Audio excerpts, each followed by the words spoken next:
Telugu Desam party పండుగ మహానాడుకు రంగం సిద్ధమవుతుంది. మహానాడు అంటేనే టీడీపీ క్యాడర్లో లీడర్షిప్లో ఒక పాజిటివ్ వైబ్ ఉంటుంది. ఎప్పట్లాగే తీర్మానాలు, చర్చలు, భవిష్యత్ కార్యాచరణపై ఫోకస్ పెట్టినా ఈసారి మాత్రం సంథింగ్ స్పెషల్గా మహానాడు జరగబోతోంది. నెక్స్ట్ జనరేషన్ ఆలోచనలకు తగ్గట్టుగా మీటింగ్ డీల్ చేయబోతున్నారు. ముఖ్యంగా నారా లోకేష్ మార్క్ స్పష్టంగా కనిపించబోతుందంటున్నారు. ఇంతకీ జరగబోయేదేంటి?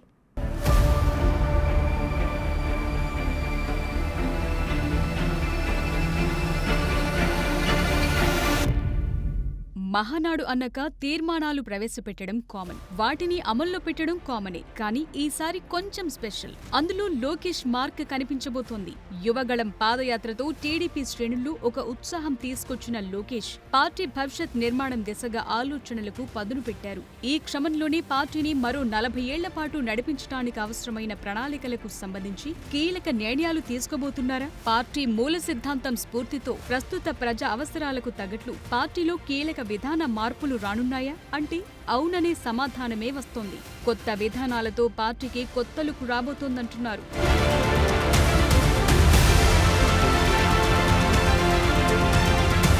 గతానికి భిన్నంగా టీడీపీ పండుగైన మహానాడును నిర్వహించాలనేది లోకేష్ అభిప్రాయంగా కనిపిస్తోంది. పార్టీ కార్యకర్తల సంక్షేమ నిధిని ఏర్పాటు చేసి దాన్ని సమర్థంగా నడుపుతూ కార్యకర్తల మనస్సులు ప్రత్యేక ముద్ర వేయించుకున్నారు లోకేష్. ప్రస్తుతం భవిష్యత్ అవసరాలను దృష్టిలో పెట్టుకుని పార్టీకి కొత్త ఉత్తేజం తీసుకొచ్చే దిశగా పార్టీని పరుగులు పెట్టించేందుకు అవసరమైన మార్పులు చేపట్టేందుకు కసరత్తు చేస్తున్నట్టు తెలుస్తోంది. కూడు, గూడు, గుడ్డ అనేది ఎన్టీఆర్ తెలుగుదేశాన్ని స్థాపించిన నాటి మూల సిద్ధాంతం. ఆ స్ఫూర్తి నుంచి మారుతోన్న కాలానికి తగ్గట్లుగా పార్టీ విధానమైన మార్పులు తేవాలన్నది లోకేష్ ఆలోచన.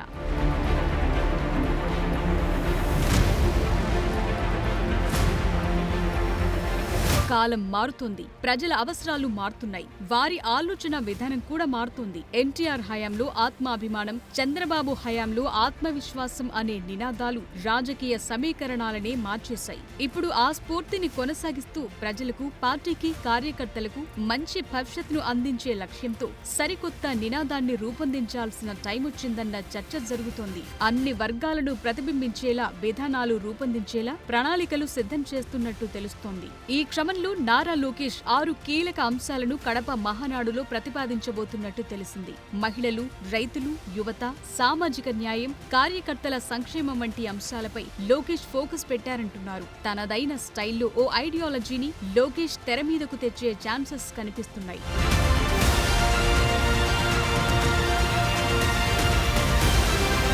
దేశంలో, ప్రపంచంలో తెలుగు వారికి ప్రత్యేకమైన గుర్తింపు, గౌరవం ఉంది. అయితే మారుతున్న కాలానికి తగ్గట్లు తెలుగు జాతి ఖ్యాతిని విశ్వవ్యాపితం చేసేందుకు మరింత ఉన్నత స్థాయికి తీసుకెళ్లేలా ఏం చేయాలన్నది రూట్ మ్యాప్ రెడీ చేస్తున్నారు మంత్రి నారా లోకేష్. తెలుగువారు ఎక్కడున్నా, ఏ రంగంలో ఉన్నా నంబర్ 1 గా ఎదగాలనే లక్ష్యంతో నా తెలుగు కుటుంబం అనే ఐడియాలజీని ప్రతిపాదిస్తున్నారంటున్నారు. ఇక రెండోది స్త్రీ శక్తి, మహిళా సాధికారత, మహిళా శక్తిని చాటేలా స్త్రీ శక్తి పేరుతో మద్దతివ్వనున్నారు. తెలుగుదేశం కారణంగానే మహిళలకు ఆస్తి హక్కు వచ్చిందని, స్త్రీ శక్తిని మరింత బలోపేతం చేసి ఉన్నత స్థాయికి తీసుకెళ్లేలా ప్రాధాన్యం ఇవ్వబోతున్నారు.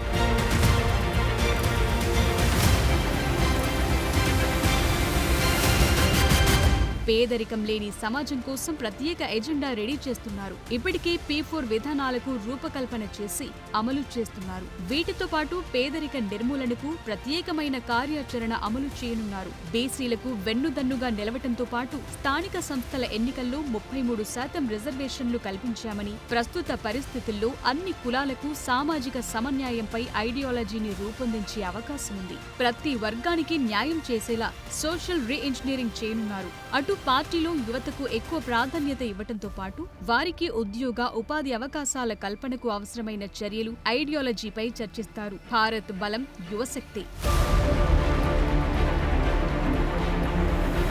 ఇక రైతుల జీవితాలు మార్చేందుకు ప్రాధాన్యం ఇవ్వనున్నారు. పెండింగ్ ఇరిగేషన్ ప్రాజెక్టులకు అత్యధిక ప్రాధాన్యం ఇవ్వటం, సాంకేతికంగా రైతును బలోపేతం చేయటం, సబ్సిడీలు ఇచ్చి ప్రపంచ స్థాయి ప్రమాణాలతో పంటలు పండించేలా చేయటంపై దృష్టి పెట్టనున్నారు. టీడీపీకి 1 కోటి మంది క్రియాశీల సభ్యులున్నారు. సో తెలుగుదేశం పార్టీకి మొదటి నుంచి వెన్నుదన్నుగా నిలుస్తోన్న కార్యకర్తల సంక్షేమం కోసం వారికి చేయూత అందించేలా కొత్త కార్యక్రమాన్ని ఇదే మహానాడు వేదికగా పట్టాలెక్కించబోతున్నారు.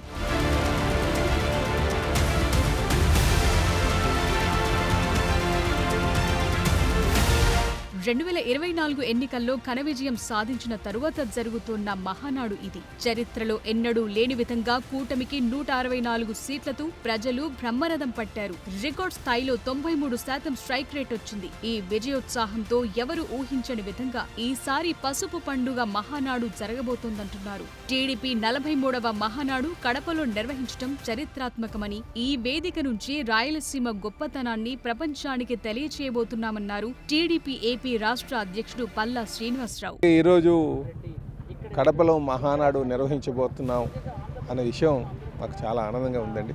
మొదట్లో అందరికీ కూడా కడపలో మహానాడు అంటే చాలామంది నాయకులు ఇక్కడ బాగా వెనకబడినటువంటి ప్రాంతం, ఇక్కడ అకామిడేషన్ ఉంటుందా, ఇక్కడ ఇబ్బందులు ఏమైనా ఉంటాయో అని చాలా అప్రహెన్షన్స్ ఉండేవి, అందరికీ డౌట్లు ఉండేవి. కానీ జాతీయ అధ్యక్షులు వారు లేదు ఇక్కడ చేయాలి, కడపలో చేయాలని చెప్పేసి వారు ఆదేశాలు ఇవ్వడం, మా లోకేష్ బాబు వచ్చి ఖచ్చితంగా ఇక్కడ నిర్వహించాలి, ఎందుకంటే మంచిగా ఈసారి ఆదరించారు. 2024 సార్వత్రిక ఎన్నికల్లో సుమారు 10 సీట్లకు గాను 7 సీట్లు తెలుగుదేశంకి ఇవ్వడం మంచి మ్యాండేట్. టీడీపీలో యువ నాయకత్వానికి కొత్త ముఖాలకు అవకాశం కల్పించే లక్ష్యం కనిపిస్తోంది. డైనమిక్ లీడర్షిప్ ను ప్రోత్సహించే దిశగా అడుగులు పడతాయంటున్నారు. యువతను ఆకర్షించే వ్యూహంతో టీడీపీ ఉంది. ప్రతి నెల ఒక సంక్షేమ పథకాన్ని అమలు చేయాలనే క్యాలెండర్ రూపొందించాలనుకుంటున్నారు. ఈ చర్య రాజకీయంగా ప్రజలతో నేరుగా సంబంధాలు పెంచుకోవటానికి, ప్రభుత్వ ఇమేజ్ ను బలోపేతం చేయటానికి ఉపయోగపడబోతోంది. చంద్రబాబు నాయకత్వంలో ఈ మహానాడు ద్వారా పార్టీ ఐక్యతను, రాష్ట్ర అభివృద్ధి ఎజెండాను బలంగా ప్రదర్శించే అవకాశం ఉంది. కడపలో ఈ కార్యక్రమం ద్వారా పార్టీని రాయలసీమలో మరింత బలోపేతం చేయటం, 2029 ఎన్నికలకు ముందస్తు వ్యూహాలను రూపొందించడం మెయిన్ టార్గెట్.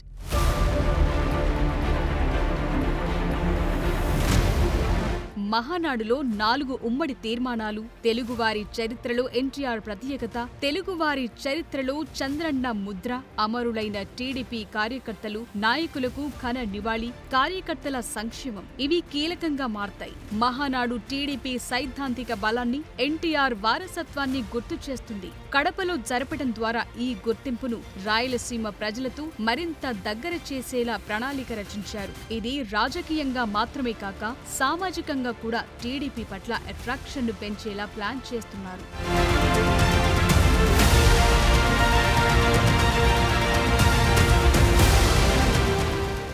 కడప మహానాడులో మంత్రి నారా లోకేష్ మార్క్ కనిపించబోతుందా? గతానికి భిన్నంగా మహానాడు నిర్వహణకు ఆలోచనలు రెడీ చేశారా?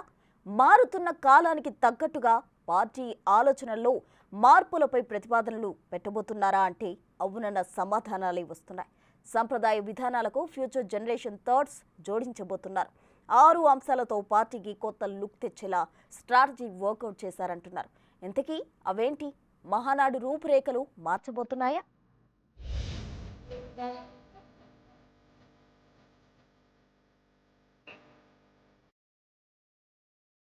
ఈ నెల 27, 28, 29 తేదీల్లో కడప వేదికగా టీడీపీ మహానాడు జరగబోతోంది. పబ్బాపురం వద్ద 125 ఎకరాల స్థలంలో మహానాడు నిర్వహించనున్నారు.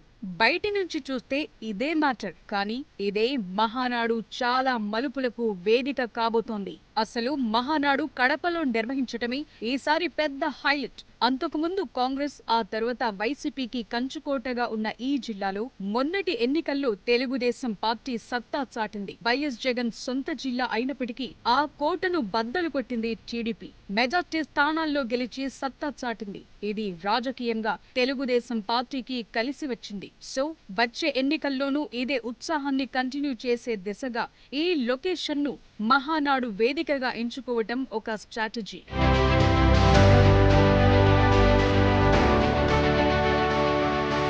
మహానాడు అనగానే మినీ మహానాడులు నిర్వహించటం, అక్కడి నుంచి వచ్చిన తీర్మానాలను తీసుకోవటం, పార్టీలో వ్యవహారాలపై మాట్లాడుకోవటం, భవిష్యత్ లక్ష్యాలను నిర్దేశించుకోవటం ఇవే జరుగుతూ వస్తున్నాయి. కానీ ఇప్పుడు అంతకు మించి మహానాడు ఉండబోతోందన్న హైప్ మాత్రం క్రియేట్ అయింది. ఎప్పటి మాదిరి కాదు, రొటీన్ అంతకంటే కాదు. ఫ్యూచర్ జనరేషన్ ఆలోచనలకు తగ్గట్లుగా పార్టీ నిర్మాణం, భవిష్యత్ లక్ష్యాలు, యువతకు, మహిళలకు అవకాశాలు, స్మార్ట్ ప్రోగ్రెస్, కార్యకర్తలకు మరింత చేరువయ్యేలా అడ్వాన్స్డ్ యాప్ కనెక్టివిటీ ఇవన్నీ కీలకం కాబోతున్నాయి.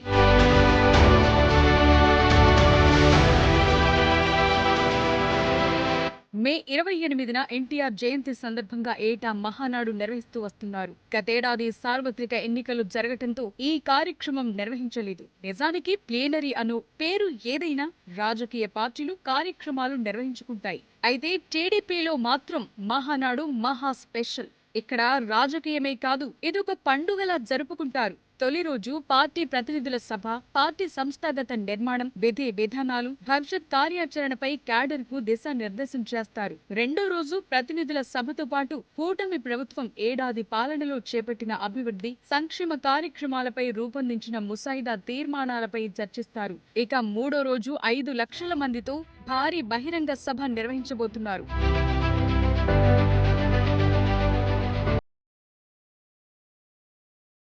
నిజానికి మహానాడు 2 రోజులే జరుగుతుంటుంది. కానీ ఈ దఫా మాత్రం 3 రోజుల షెడ్యూల్ ఫిక్స్ చేశారు. పార్టీ ఎజెండాను విస్తృతంగా చర్చించేందుకు, ఎక్కువ మంది కార్యకర్తలను ఒక చోట చేర్చేందుకు అవకాశం కలగనుంది. ఇది పార్టీ సంస్థాగత బలాన్ని ప్రదర్శించడమే కాక రాష్ట్ర వ్యాప్తంగా ఉన్న నాయకులు, కార్యకర్తల మధ్య సమన్వయాన్ని పెంచుతుంది. ఇదొక కీ అప్డేట్. సుమారు 16 తీర్మానాలను మహానాడులో పెట్టాలని ప్రాథమికంగా నిర్ణయించారు. వీటి సంఖ్య పెరిగే అవకాశం ఉంది. ఏపీ నుంచి 13 లేదా 14 ముసాయిదా తీర్మానాలు ఉంటాయని, తెలంగాణ నుంచి 5 తీర్మానాల వరకు ఉంటాయని, ఉమ్మడిగా 4 తీర్మానాలుంటాయన్నారు.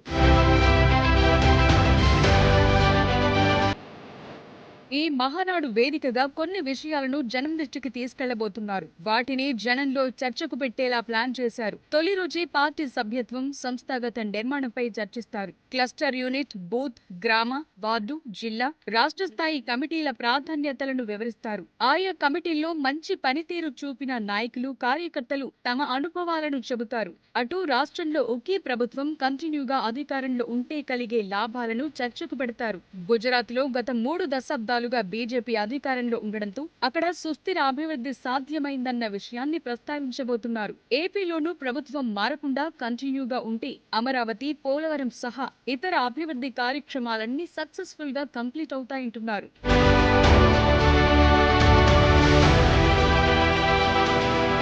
మరోవైపు పార్టీ ప్రజలకు మధ్య అనుసంధానానికి మహానాడు వేదిక ద్వారా మై టీడీపీ యాప్ ను ఆవిష్కరిస్తారు. ఈ యాప్ ద్వారా పార్టీ కార్యకర్తల నుంచి పొలిట్ బ్యూరో సభ్యుడి వరకు వారి పనితీరును అంచనా వేస్తారు. దీంతో పార్టీ కోసం కష్టపడి పనిచేసిన వారికి తగిన గుర్తింపు లభించనుంది. అలాగే పార్టీ సిద్ధాంతాలను జనంలోకి తీసుకెళ్లటానికి ఈ యాప్ ఉపయోగపడనుంది. ఈ మహానాడులో ఇదొక కొత్త ప్రయోగం. ఇక వచ్చే ఎన్నికల్లోనూ పక్కాగా గెలుపు లెక్కలు వేసుకుంటున్న టీడీపీ అందులో భాగంగానే కడపను మహానాడు వేదికగా ఎంచుకుందంటున్నారు. రాయలసీమ అభివృద్ధి విషయంలో టీడీపీ అధికారంలో ఉన్న ప్రతిసారి చేసిన కృషిపై ప్రత్యేకంగా చర్చిస్తారు. 2014 నుంచి సీమలో సాగునీటి ప్రాజెక్టుల నిర్మాణానికి 12,000 కోట్లు ఖర్చు చేయటం, కొప్పర్తిలో పారిశ్రామిక hub, Orvakal hub, Kia car unit, wind, solar power యూనిట్ల ద్వారా లక్షల్లో ఉద్యోగ, ఉపాధి కల్పన విషయాలు, హార్టికల్చర్, పరిశ్రమలు, డైరీల అభివృద్ధిపై చర్చించి విషయాలను జనంలోకి తీసుకెళ్తారు. ఇక్కడ మహానాడు పెట్టడం అంటే రాయలసీమలో తమ బలాన్ని చాటుకోవటమే మెయిన్ టార్గెట్. ఇది వైఎస్ఆర్సీపీపై రాజకీయ ఆధిపత్యం దిశగా ఒక స్ట్రాటజికల్ పాయింట్. గతంలో టీడీపీ బలంగా ఉన్న ప్రాంతాల్లో మహానాడు జరిగింది. అయితే కడపలో పెట్టడం ద్వారా టీడీపీ తమ రాజకీయ ఉనికిని విస్తరించే ఉద్దేశంతో ఉంది. ఈ స్టెప్ టీడీపీ కార్యకర్తల్లో ఉత్సాహాన్ని నింపడంతో పాటే వైఎస్ఆర్సీపీకి సవాల్గా నిలుస్తుందంటున్నారు.